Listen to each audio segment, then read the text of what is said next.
stacked a receiver. The SaberCats are stacked as well. You got James Rowe. You got this Rodney Wright guy, number 17. He put on some great moves there in that game, some highlight reel stuff. And, of course, Ben Nelson. So I think SaberCats really have nothing to worry about, and they'll start turning that ship around very fast. All right, moving on. The LA Avengers take a trip to New Orleans and come out victorious 48-36. And, T-Cos, I was able to hear that game on the radio, and when the first offensive play of the game, or the first offensive drive of the game for the Voodoo ended up an interception, I said, you know what, that might come back to haunt them, and that ended up to be the difference. Damon Wheeler, again, came up big, and Andy Kelly hasn't thrown an interception all year, and the first one on the first drive proved to be the difference. On the other side, this is not the Voodoo team of old, and you have to remember, this is might as well be the second rebuilding of the Voodoo. Last year's squad basically all went to Kansas City, so again, new starting all over again in New Orleans. But again, these guys are doing pretty good at 2-2. Andy Kelly still's a great quarterback, not a time to panic. I think the Voodoo are going to obviously turn this one around and be a force in that division, T-Guys. Yeah, what another great win for the Avengers. Second week in a row, going into a raucous crowd and coming away with a victory.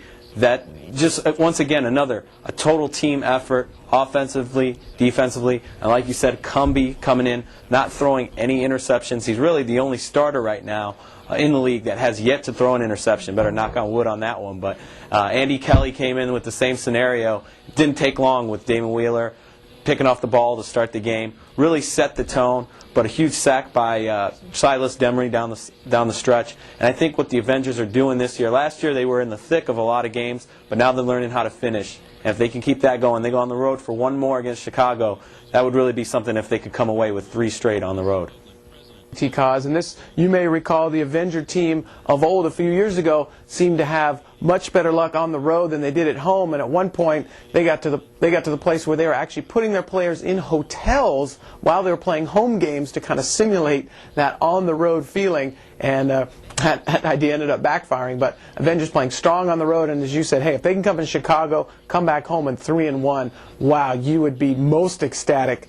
As a fan or anybody else. I mean, any coach would be great going on the road. Again, 3 big road trips. Again, a lot of far teams, of course, all the way to New Orleans, okay, and then Chicago. And again, this hasn't been like San Jose or anything close. They've been going far and coming up victorious. So you got to hand it to them.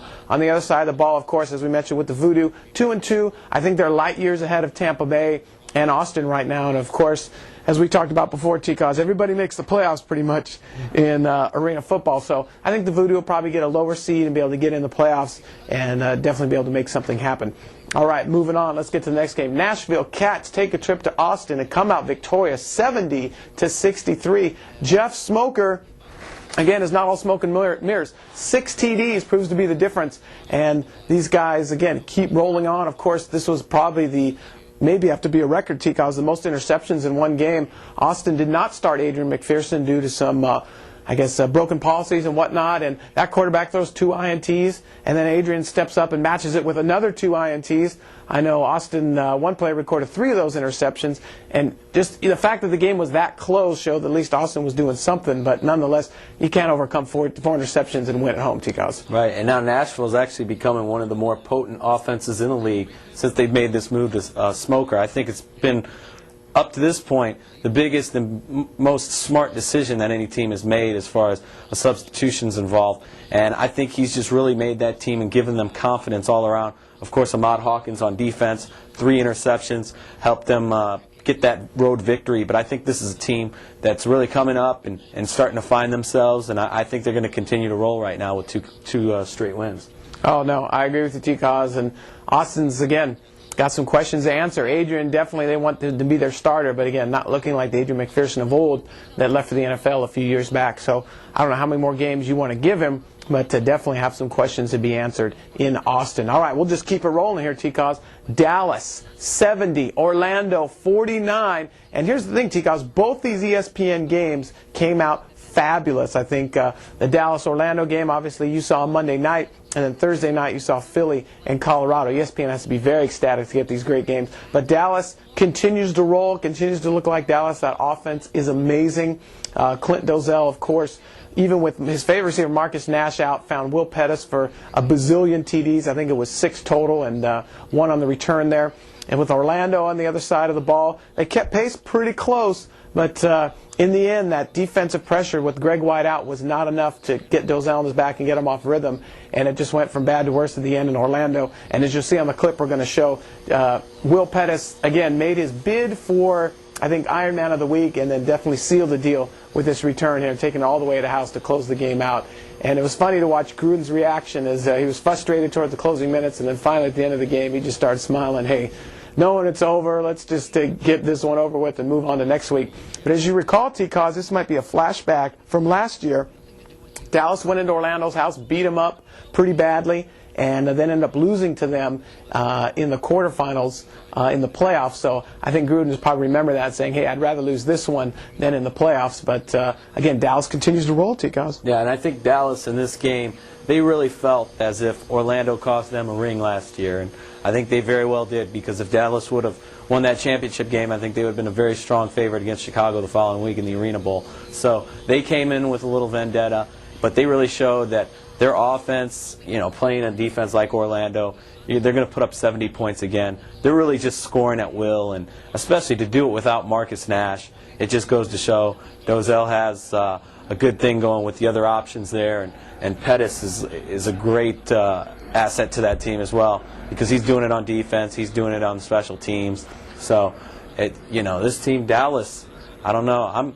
I'm starting to wait to see where they match up maybe with Philadelphia right now. If I'm not to jump the gun or anything, but I think these are the two teams right now you really got to look at as they could be rolling all the way to the big game in New Orleans. Absolutely, T-Cause, and I think we're seeing the haves and the have-nots here in the Arena Football League, and I think last year the gap was a little bit wider than only a few, but now you see teams like Georgia Force, Dallas, and there's a lot of really, really strong clubs. Then you have a lot of semi-strong clubs, then you have a few towards the end. But I think, as we saw last year, it's all about how you play in the playoffs. So Week 4 is exciting to talk about, hey, we're playing really great, but as Chicago Rush proved, better to play your best games in the playoffs and just kind of scrap the regular season, as they are the Arena Bowl champions.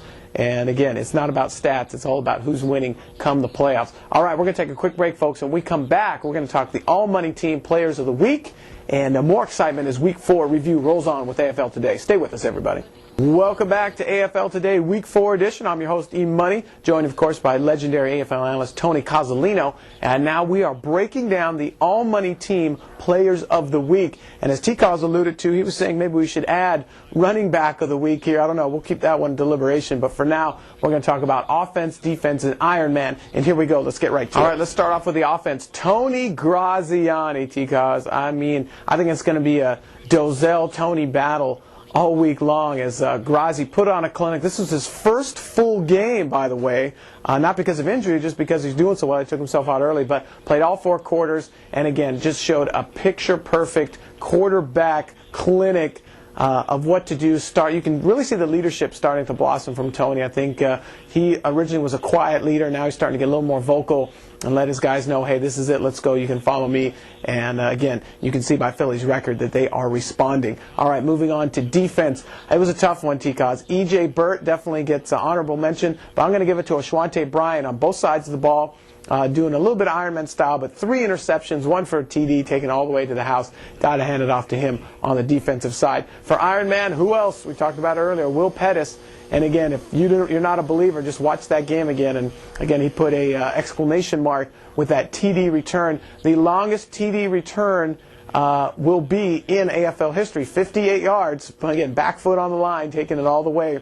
And he's got to be happy about that. Will Pettis, a phenomenal performance, and he is the Ironman Player of the Week for the all-money team. T-Cos, let's move over to you. Mentioned there were well-deserving of your weekly accolade, Graziani and Will Pettis. I think there's no argument there on what they did during the week. Defensively, though, I think you forgot about Ahmad Hawkins there. You got to remember, this was a game where it was never the deficit was never more than 1 score, and he really kept Nashville in there and helped them win that game. Absolutely, T-Cos. I will take your recommendation. That one. All right, folks, that wraps up this edition of AFL Today, Week 4. Again, I'm Evan Money for Tony Cozzolino. God bless everybody.